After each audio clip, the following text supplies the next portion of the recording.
Mr.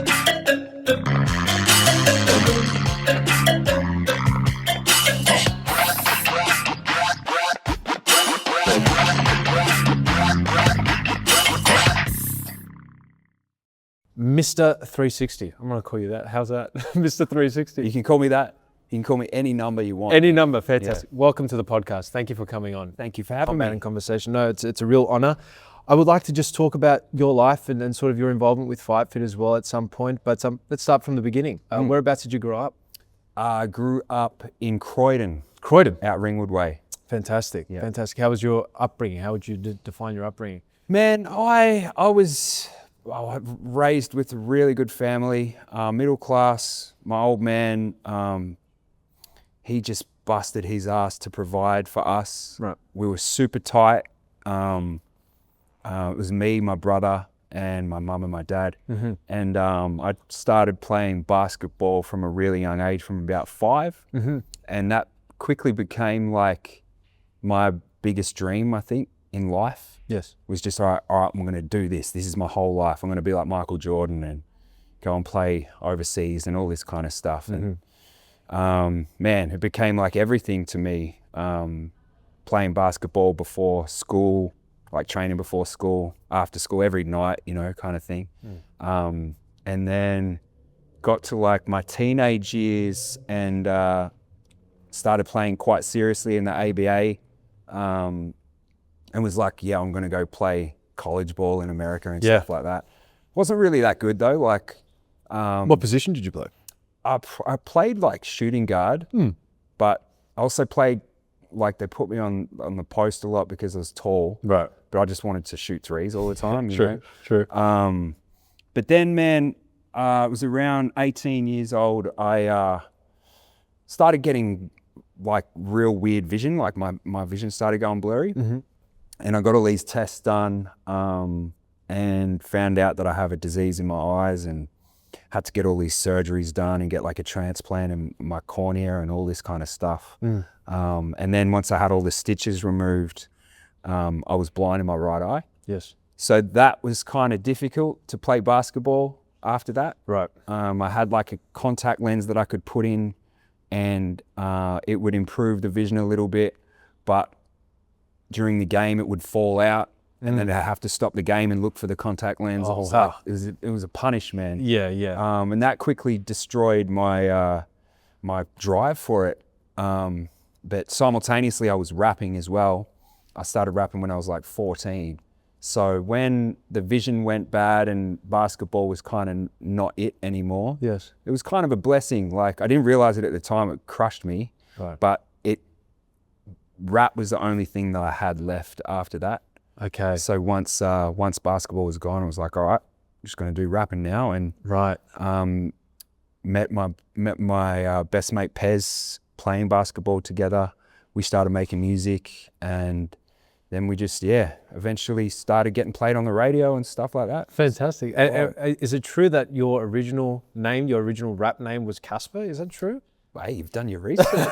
There you go. Wow. I heard this, and I think there was something you had like it was spelled differently, or it had that sort of gangster feel as well with it. Fantastic. Yeah. And what was that, around like 14 as well? Was that? Yeah, that would have been 13 or 14. Okay. I think it was about 13 when I started rapping, and rapping, I think it was having fun. Yeah, you can't really call it that. It was trying to rap. Okay, fair enough. And going on forums, and man, it was very cute. Good times. Fantastic. And what was your sort of initial inspirations as well during that period of time in terms of music? What were you listening to? What were your influences? Great question. It was at the start. It was stuff like Wu-Tang. Yep. Very much the underground hip hop scene. Things like Big L. Mm-hmm. Then it became Eminem when I was like 14. Mm-hmm. Like, I became obsessed with him. Mm-hmm. For my 14th birthday, I went to his Melbourne show at Rod Laver Arena, and that was just phenomenal, man. Yeah. As a 14-year-old, first show ever, right? Going to see Eminem, and he just crushed it. That was a lot of fun. But then I got into battle rap. So I was like, it was in the days of, how old are you, man? I'm 26. 26. Did you have Napster and like LimeWire and that? Oh, yes, LimeWire had. Yeah. I don't remember Napster, no. Yeah, so Napster was like the OG, I think. Okay. But LimeWire was similar time. But Yeah. just downloading all this rap music and just feeding myself with it, like trying to understand it all and just listening to everything.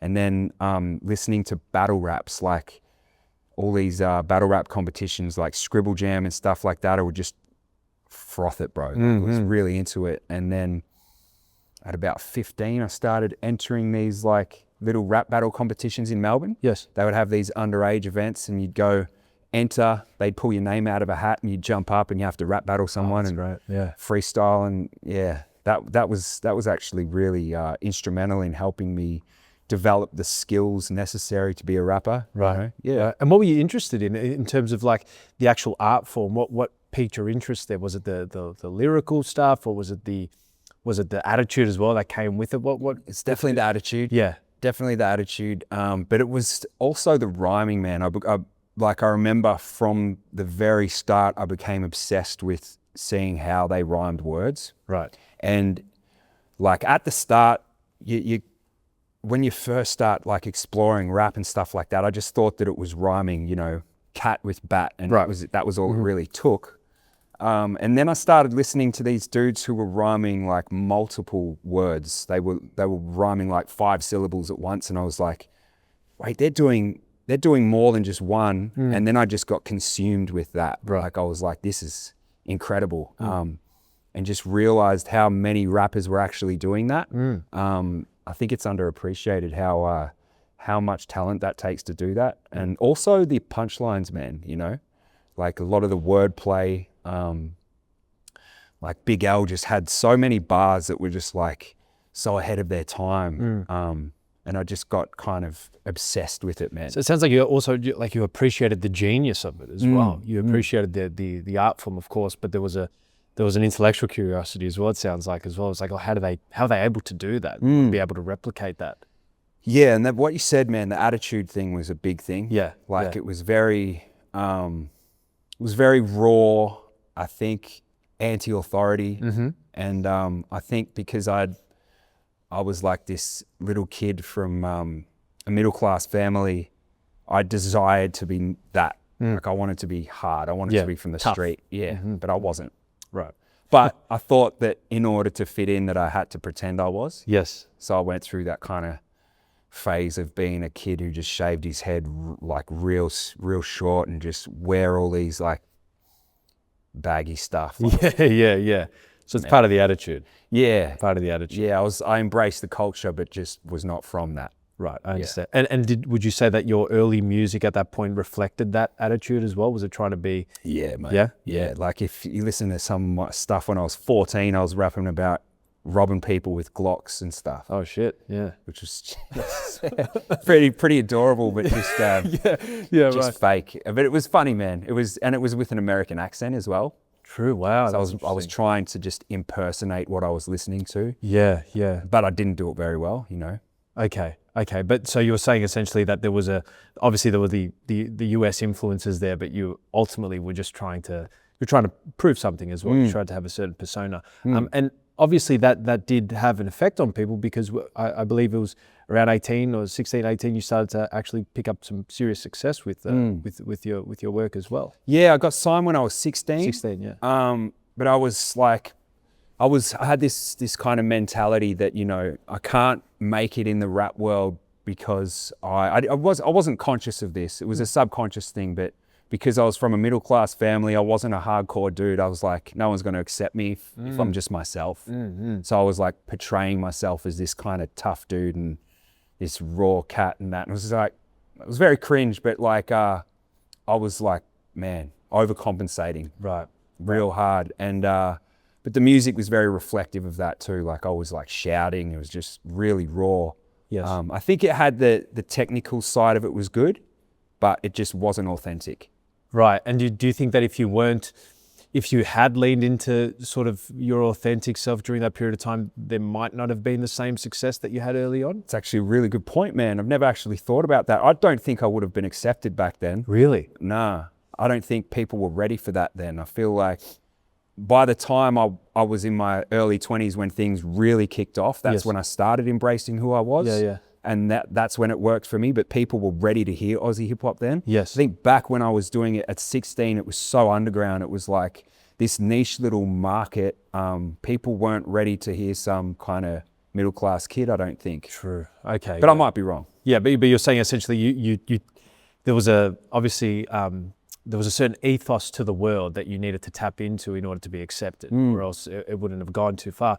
Now, in your 20s, what was I guess what are some significant shifts that you had in your career that I guess allowed you to start that transition into who you are today and into being 360? Was it in your early 20s you would say that things really started to cook for you?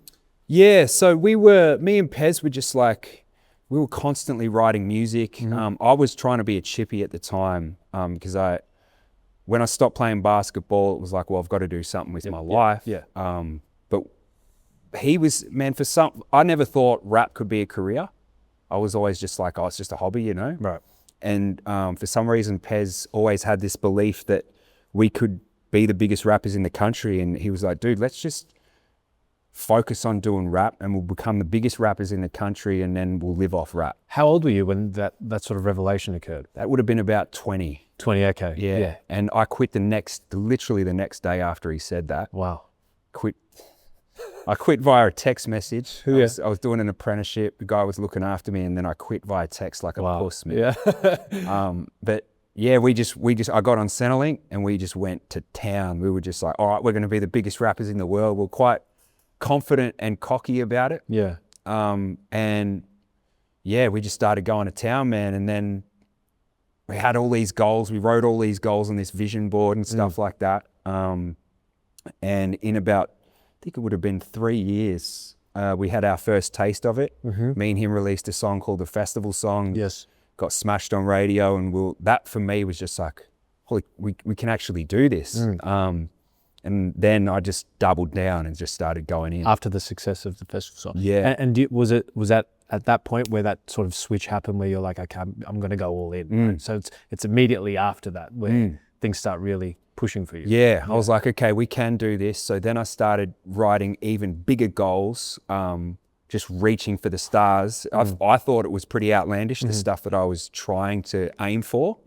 But then I think it was 2 years later after the festival song, my second album, Falling and Flying, came out, and mate, it was just insane. Like everything that I wrote down happened, but it far exceeded what I thought was going to happen. Right. It was like, I thought it could do well, but I didn't think it was going to do like that. It was kind of a freak show, unexpected. Yeah. How did that feel for you? Was it just overwhelming? Very overwhelming. Yeah. Very kind of hard to believe, like my whole family were like, I think they were a bit like, they were really supportive. They got behind me. My brother was like, he's got a gift. You should let him do this. Just let him live at home without paying rent. And if it doesn't work out, then he'll get a real job or something. Yeah. And then they were like, all right, we'll let you give it a shot. But I think it was like this. Yeah, he's a bit naive if he thinks he can do this. And then it all happened. So it was like, everyone was just like, what is going on here, man? This is crazy. Yeah. Was that always in the back of your mind, like working throughout your early 20s on the craft? Was it like, I've got my parents on my shoulder, or my family's always looking at me being like, when's he going to make it? Was that always playing on your mind, or was it you just that locked into like, no, I'm going to make it through rap? Yeah, it was. I think we were just that locked in and just that determined. Yeah, fantastic. That we kind of just worked it into existence kind of thing. It was crazy. And I've read also that you did, speaking of the vision board and all that, you were into that type of like law of attraction type of thing as well. How much belief did you have at the time in those practices to sort of get you to that point? Was it a big part of the process? Yeah. I remember we watched this DVD called The Secret. Yes. Where it's like if you believe it will happen, you can will it into existence. Yeah. Write down your biggest goals and just know that it will happen. Visualizing it. Yeah. So we were doing that every night. We would go to bed and just be like visualizing playing on this stage to like 10,000 people and stuff like that. And felt like we were on drugs when we were visualizing it, because it was just like adrenaline was pumping in that. Right. And then it happened. It was like, oh wow, we can do this, and man, just I think it goes the other way as well, because like I was so I was a bit of a loose unit, you know. I was very into drugs and into women and into alcohol and stuff like that. So I was also driven towards being successful, but I wanted to be a rock star at the same time. You like that lifestyle? Love that. Yeah. I kind of romanticized that from a very young age. I looked up to rock stars like Anthony Kiedis and the Motley Crue and stuff. So I was like, if I'm in that position, I'm going for that kind of lifestyle. Right. And then you get that, and then you only satisfied with more of that, and it just becomes this kind of snowball. Do you think that this is something that I've wrestled with a little bit, but do you think that sometimes you need, I guess, a little bit of that motivation there to actually achieve those material goals that you're talking about? Like, let's say you want to be on the biggest stage in the world and you have that dream and you believe that you can do it.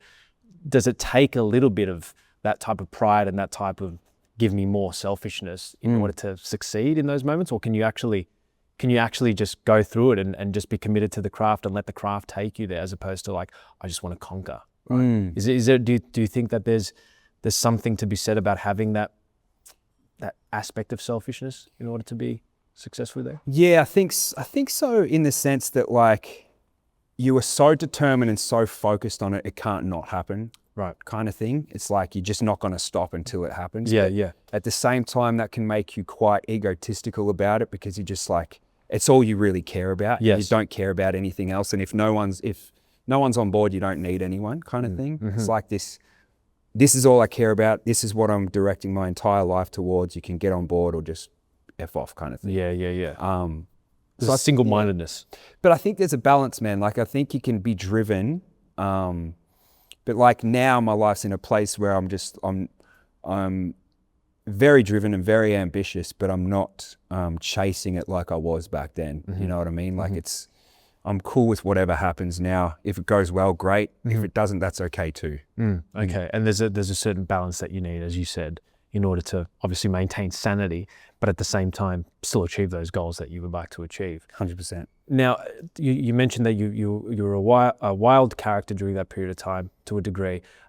What was going through your head in those moments? Was it just simply like, I'm at the top of the mountain here, nothing can stop me? What was sort of going through your head? Because just for a bit of context, my obsession is trying to find how these parallels also exist in like the world of sport with fighters and all that. You hear Tyson talking about how he had to pump himself up to be a god, in order to step in the ring and be this conqueror that he believed himself to be.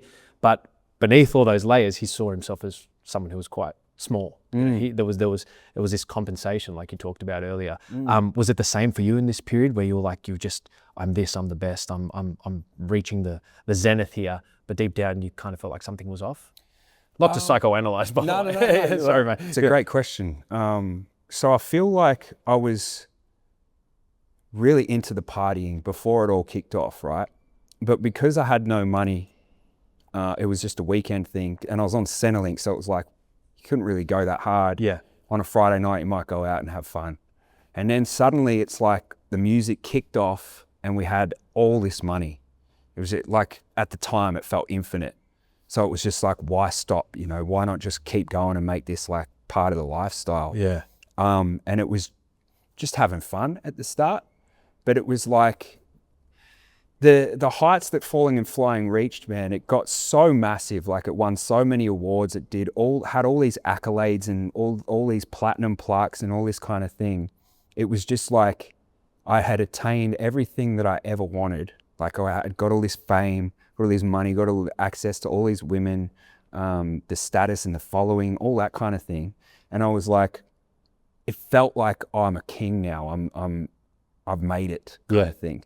And then from that day onward, it was always about chasing that. It was like, okay, now what? Like, I've got all that.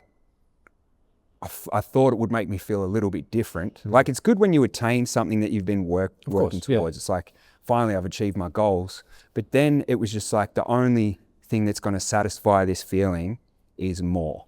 So I was just constantly like chasing more, and it was in every aspect of my life. So it was the positive and the negative. It was just more. And that quickly got out of control. I think because like you suddenly get all this attention from people, like suddenly I went from being on Centrelink, being someone I feel like a lot of people probably avoided when they walked past. And then suddenly I was like, everyone wanted my attention. And it was like really this polar opposite to what I was living. And you get used to being treated differently. It's like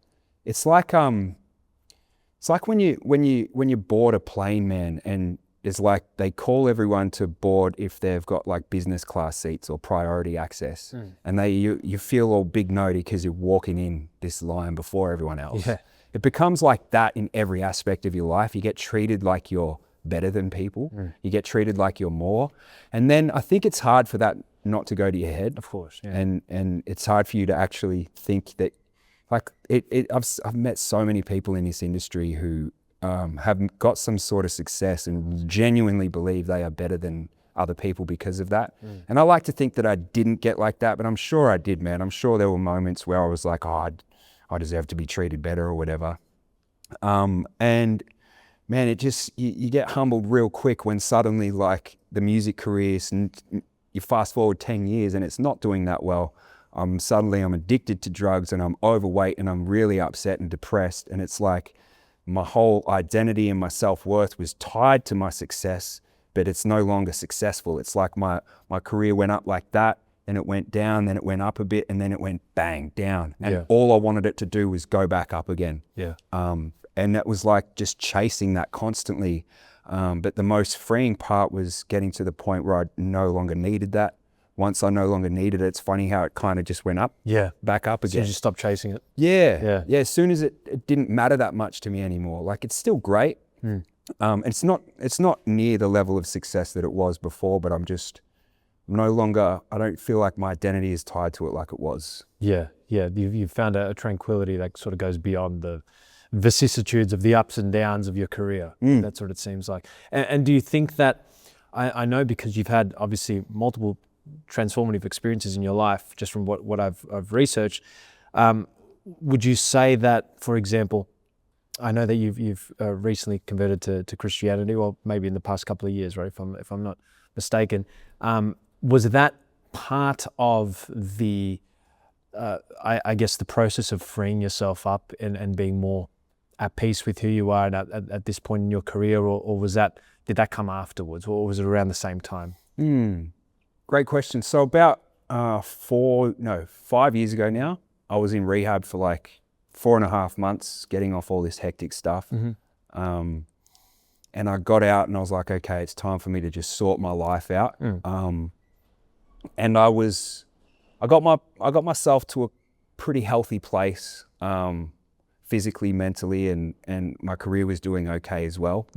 But it was interesting, man. It was like everything I was working towards was still about trying to puff up my career or trying to be the best version of myself, and that was like the ultimate thing in my life. It was the priority in my life was myself, and so going to the gym and like trying to get as fit as I possibly can, which is a great thing to do, but when it's like the number one thing in your life, when you hit like a plateau or you get injured, it's like that gets taken away from you, and then suddenly I was like stuck. Like, what am I doing now? Like, where do I direct this all or nothing energy to? And then fast forward to like finding God and giving my life to Christ. It's like, instead of living for myself now, I'm living for Him.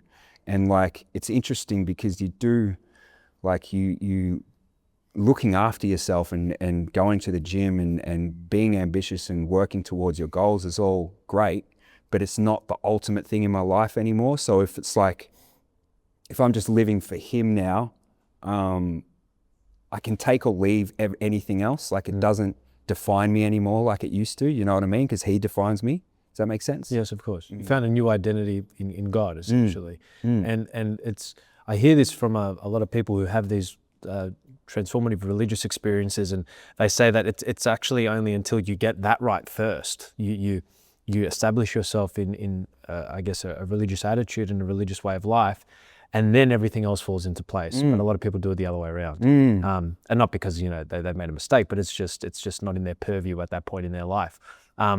obviously being at Fight Fit as well, you know, we're a gym full of people from all walks of life, coming from different backgrounds and whatnot. How has your experience with the gym as well, how has that maybe contributed to, I guess, this total package of not only bettering yourself as you talked about, but I guess being a better version of yourself at a more, from a more freeing place, a more, I guess, grounded place as well? How has that contributed in any way?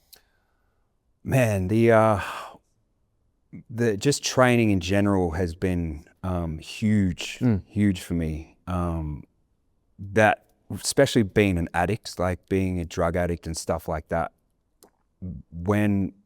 Before I was training, I was so overweight and depressed that I had no way out. And then gym was the only thing that I had that really got me through that.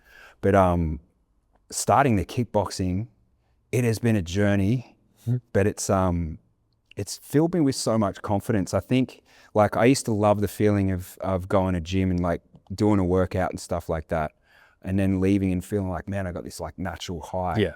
But it does not compare to the feeling of doing like 45 minutes on the pads where you're almost throwing up. Like, it's such a vigorous cardio workout that you can barely walk after it or whatever. Yeah, yeah. But the feeling after that is like way more extreme, the natural high that you get. Yeah, yeah. It's given me a lot of confidence as well, because like I'm not someone who's ever really been in a fight. I've been in like scuffles, but nothing serious. And it's like, I'm not even good. I don't even think I could handle myself, but it's like, it humbles you to make you, because a lot of people think that the bigger you are, it means you can fight. You're scary, but you quickly learn that you do a year and a half of training and you jump in a ring with someone and do light sparring, and someone who's been training a long time will just whoop you. Like, yeah. It's not even close. Like, exactly. It humbles you in that regard, but it also gives you confidence just to know that maybe I can handle myself against people if it ever came to that. Yeah. But it makes you never want to come to that. It's like,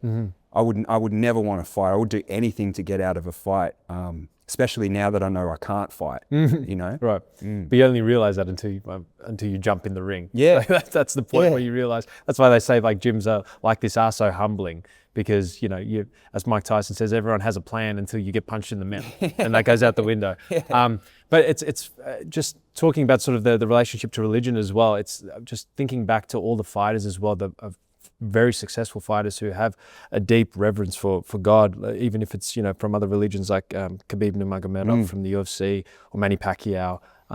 So that there's this real sense of like, I can see how there's a relationship between sort of a real drive and a determination to overcome your own personal battles in the ring, but at the same time being established to a higher power, something that keeps you grounded, something that keeps you fighting ultimately. You know, it's a form of faith to get back up when you've been knocked down on the ground, you know, figuratively and in the ring. So it's an interesting connection there, because from what I'm gathering from you is that, you know, you did obviously live a very high life and you had some great experiences, but it came with a lot of other stuff, a lot of baggage, and the only real thing that freed you from that or was able to offer a sense of redemption and salvation was God, was Christ. And do you think that there was a point either in your late 20s or at some point was a moment where you did hit that rock bottom moment that a lot of people talk about, where you had to make a change? Was it a do or die scenario for you? Yeah, there was a few moments, man. I had like a really bad overdose on one tour that no one knew that I was that addicted to drugs. I landed in hospital on suicide watch. They thought I tried to kill myself, which I didn't. But that was a moment. I went into a detox center, but I was so fixated on trying to get through so I could go back on tour and get my career back, because it was like my worth was tied to that.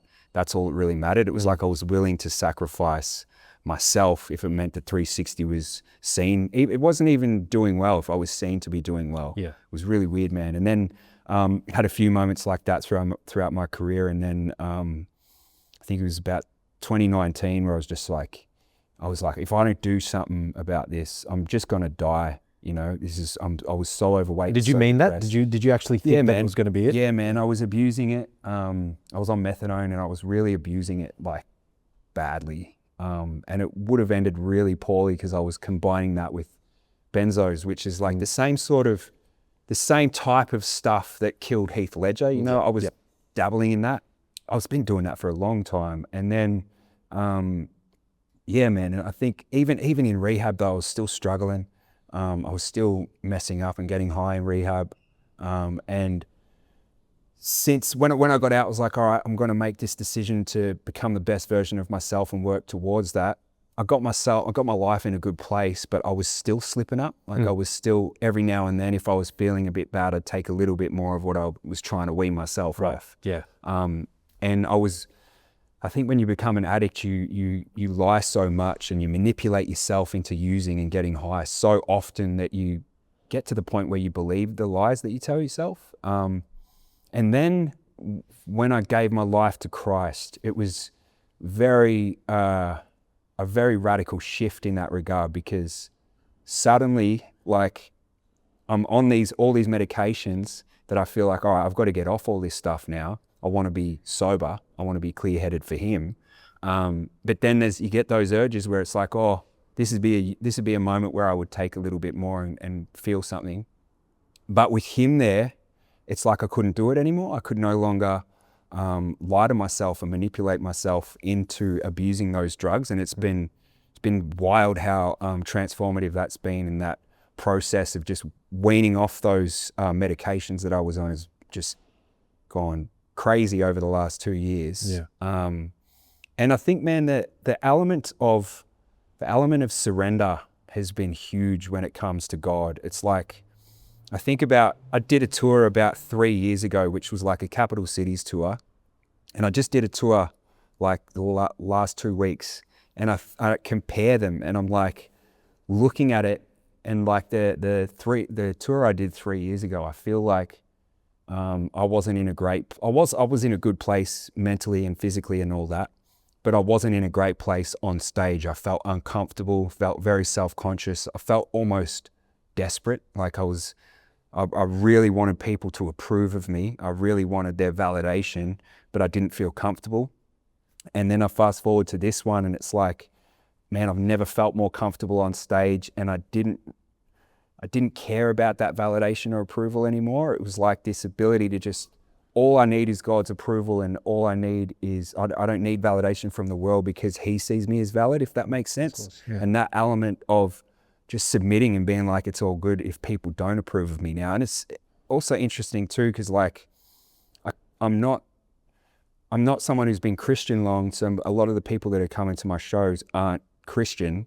And I was like, I thought it was going to body my career. Like I was convinced that if I started sharing about Jesus and stuff like that, that people would boo me in that. But it was, man, people were so supportive. Like it was really, really cool to see that even though people might not see eye to eye with where I'm at spiritually or this direction that I'm going, I think they can see how good it's been for me and how much I needed him. Well, if they followed you as well throughout your career as well, they would know that if you're doing better than that, at least that is a positive. If they are truly your fans, right? And it seems like I mean I've spoken to a few people who have actually worked on your music videos. Actually, I messaged you the other day, and they were saying that even your music now, maybe it's unconscious or maybe it is conscious, but there's an infusion of your faith in the music you're telling, or in the music that you're portraying now to audiences. Do you think that you actually have changed your, I guess, approach to the craft as a result of your religious experiences and your religious conversion? It's interesting. Like before, a lot of the album, there was like a few songs that were written after finding God. Yeah. But a lot of it was written before, but I was wrestling with it. Like I was quite like, I was rapping about it. But during that period, man, I was like prescribed medicinal cannabis. So that's what I was pretty much, I didn't even need it, man. I was pretty much manipulating doing the old addict move where it's like, okay, it helps me write music. Right. So I'm going to say that I need it for sleep or something. You know? And so I was every morning just going in the studio, having a little puff of the vape and just going to town writing all this music. And then as soon as I gave my life to God, it was like, okay, I can't do this anymore. Like I know this is wrong, so I can't do it, and stop that. And since then, it's been the writing process is like, I write when I feel this urge to create, or I feel like I need to get something off my chest, instead of before it was like forcing myself to do it every single day. Interesting. So it's actually coming from a deeper place now, you would say, as opposed to just like an obligation. It was an obligation. Well said. Yeah, it was definitely like, all right, I need to get this album out. And it was still, I still wanted people's approval with that album I was writing at the time. And then it just shifted into like, okay, now I just write when it's something that needs to be said. Yes, yeah. And looking back at your older self as well, excuse me, your younger self back in the day, and hearing the music and the music that you put out there, do you have a sense of, I mean, how do you approach that? How do you actually look at yourself for back in the day, the music that you put out? Do you have a sense of forgiveness, or do you cringe at it? What's the approach that you take? It's really interesting, man, because this tour, I was like, all right, how do I go about performing in this live show now that I've got faith? Yes, yes. All my old music, there's so many songs that's talking about using drugs, and it's like glorifying that lifestyle.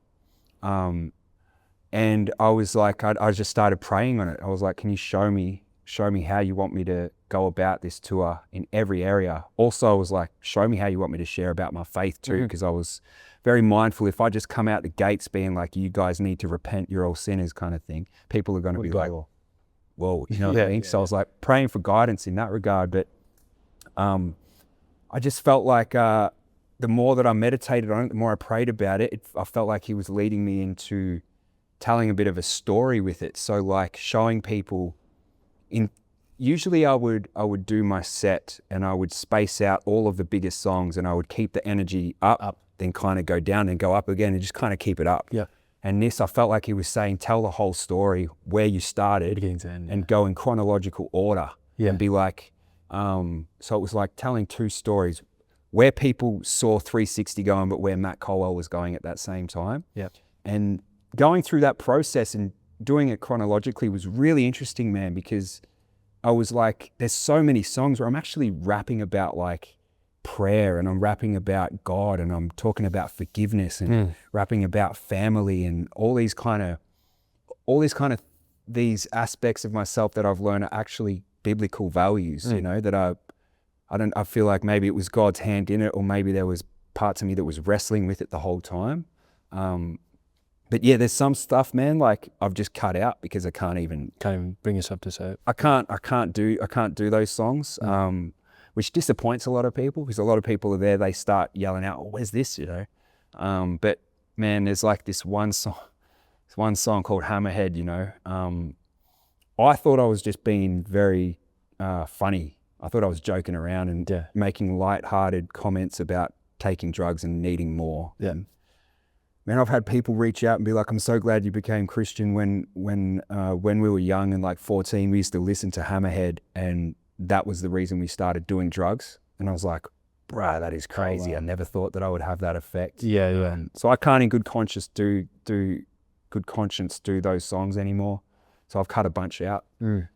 Also, like I've stopped a lot of the swearing that I used to have a filthy mouth, man. So that was also difficult, like trying to navigate, should I still swear in these songs or should I not? Is it going to be weird if I'm swapping the word and like all that? Yeah. So it's been really interesting, man. It's been an entire transformation, not only of your personal life, but also your career and your profession. And of course that people from the outside, looking at that, they might be disappointed in some aspects because, you know, they're missing out on maybe the nostalgia that they associate with a song that you brought out maybe 15 years ago, whatever. Yep. But at the end of the day, it's as you're saying, the transformation that you've made and the sort of your journey, I guess, is a journey, and it's a story that can be told. And if they're willing to come along for the ride and see where you were back then to where you are now, then that itself is actually part of the performance. It's part of the entertainment in regard to maybe performing on stage or something like that.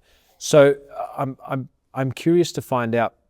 Talked a little bit before about the sense of having authenticity coming into the profession, into the rap world, into the hip hop world. Do you find now that you can actually sit within yourself a little bit better now? And I mean, you've mentioned that you don't really need to push for anything now. Things are sort of settled in the way they've planned out in your religious faith. But I'm curious to know, is there a far more confidence to you in what you're doing now because of this transformation?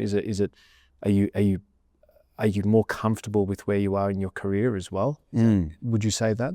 Absolutely, man. Yeah. I feel I've never been at this much peace before in my life. Yep.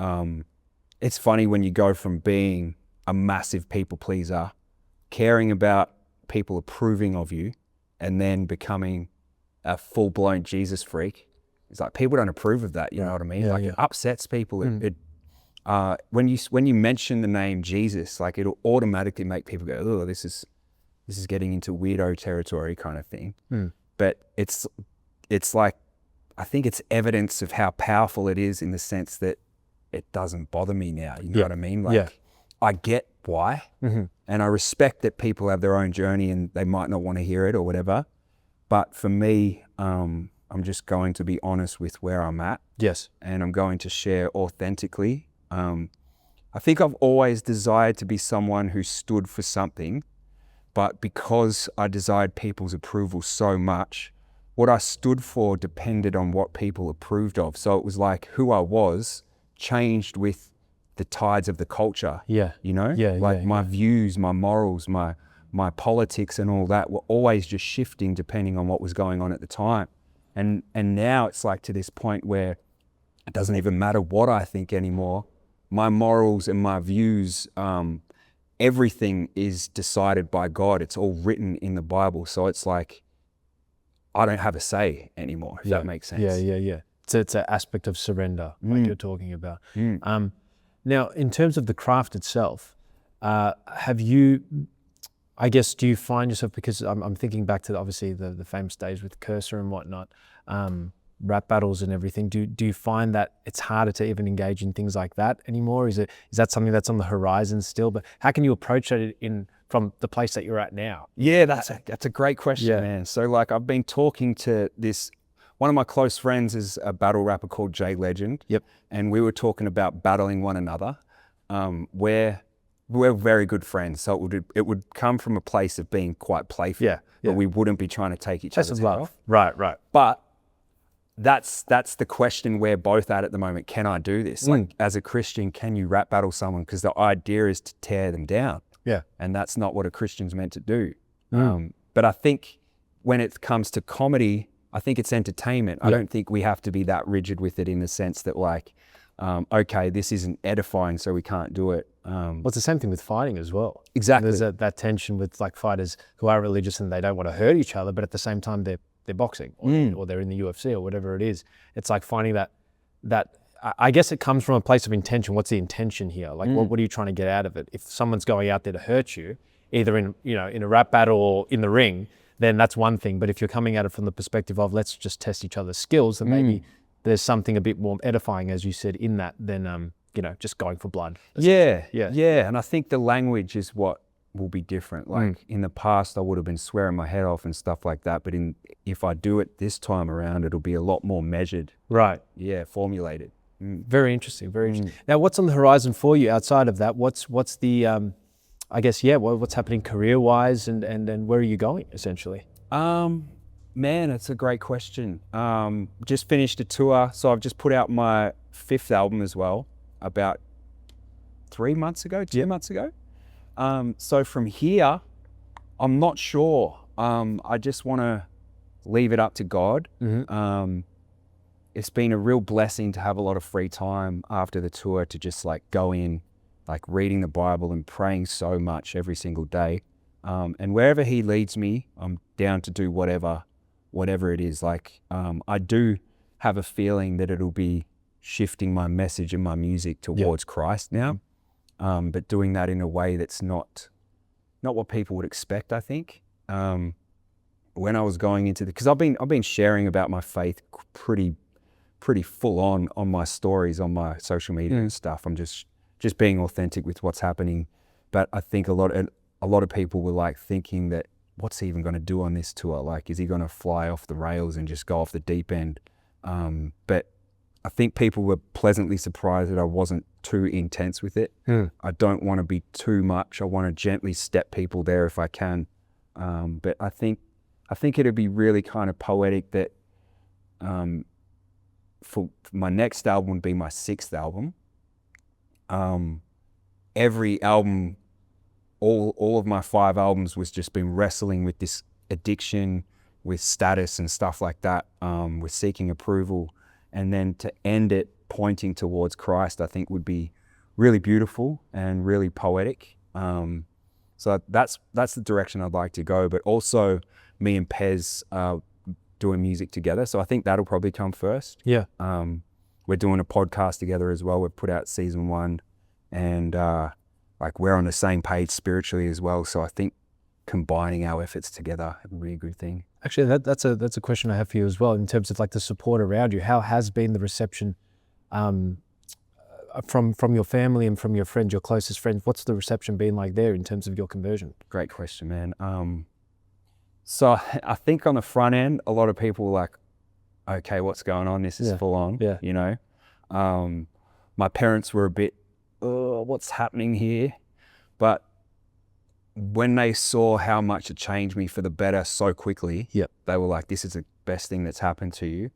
But at the same time, it's like, I'm just very mindful. Like, I don't try and ram it down their throats. I don't try and force them into it.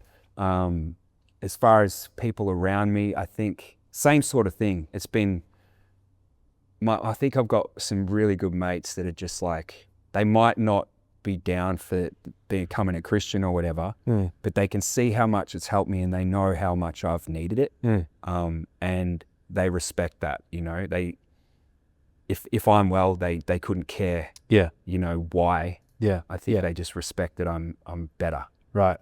You've got the fruits, as they say, the fruits. So that's fantastic. Now, I guess this is also just a personal question for me. How are we going for time, Mr. Shep? Okay, personal question for me, in terms of the actual practice of writing for yourself. Take me through sort of that, if you can, that process for you. Like, what does it look like? Are you getting up at a certain time to write, or when you have got that idea that you want to get off your chest? What does that look like for you? So when I was writing the album, it was pretty much, I'd get up in the morning, go straight to the gym, then I'd go straight into writing all day.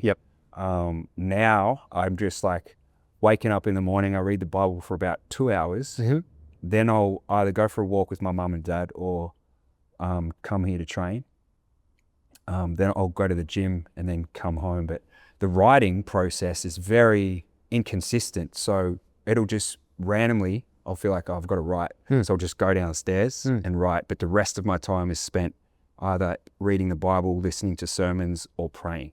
That's pretty much it. Okay, So it's the spiritual aspect is the focus, right? Once you're grounded in that, then everything else falls into place. Fantastic. Now, I have a very important question for you. This is the most important question out of this whole interview. When are you going to do the Fight for Challenge? When are you going to jump in the ring? Oh man, what an experience that would be. Man, Nick was saying you got to do it. I'm sure he would be. But in Australia, I can't because of my eye. Right. I think you need 2 good eyes in Australia. I think I could do it in probably Thailand. Right, but you can't do it here. Not here. It's really annoying, man. Like, would that be something you would consider potentially in the future, either here or elsewhere? When I was training with Nick and he was like G'ing me up about it, I was like pretty keen. I was like, I'd love to test myself at that, but I'm just like so aware how bad I am. It's like, people start, you know, I'm sure you've seen, they start not knowing anything really. Oh man, man. The transformation's insane. I'm not trying to pitch it to you, but you know what I mean.